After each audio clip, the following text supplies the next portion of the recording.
This morning, we're taking a closer look at one country's vaccine success story to find out what the U.S. can learn from this.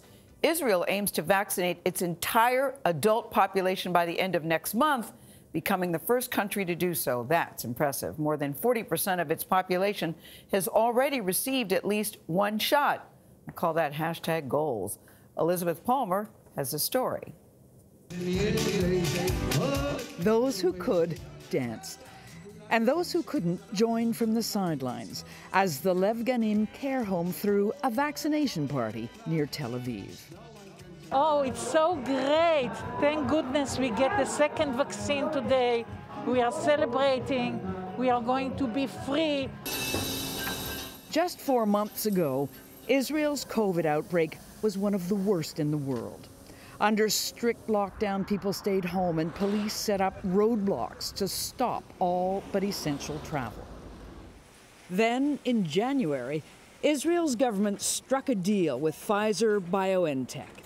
Enough vaccine for every adult within 3 months in exchange for valuable data on how well it actually worked. You are, in effect, a living lab for your own health officials, but also for Pfizer. I think, yeah, we are a living lab, but I think to the world, not so much to Pfizer. I think it's really something that the world can learn from. And the world is learning that, just as science predicted, it's working. In a study of more than 1 million people, half were vaccinated, and they were 94% less likely to get COVID, even the very elderly.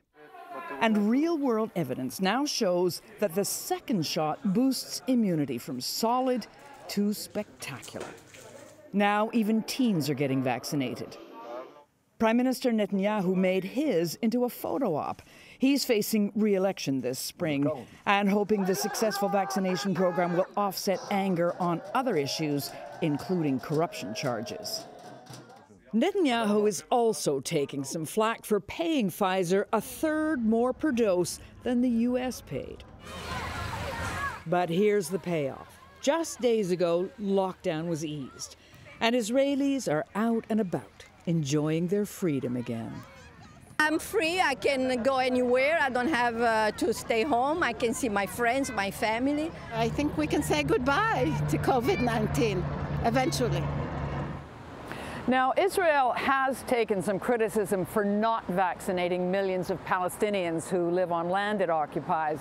The Palestinians are at last starting to get a little bit of vaccine from various sources, including Israel, but the fact is very few of them have had a chance to get a shot.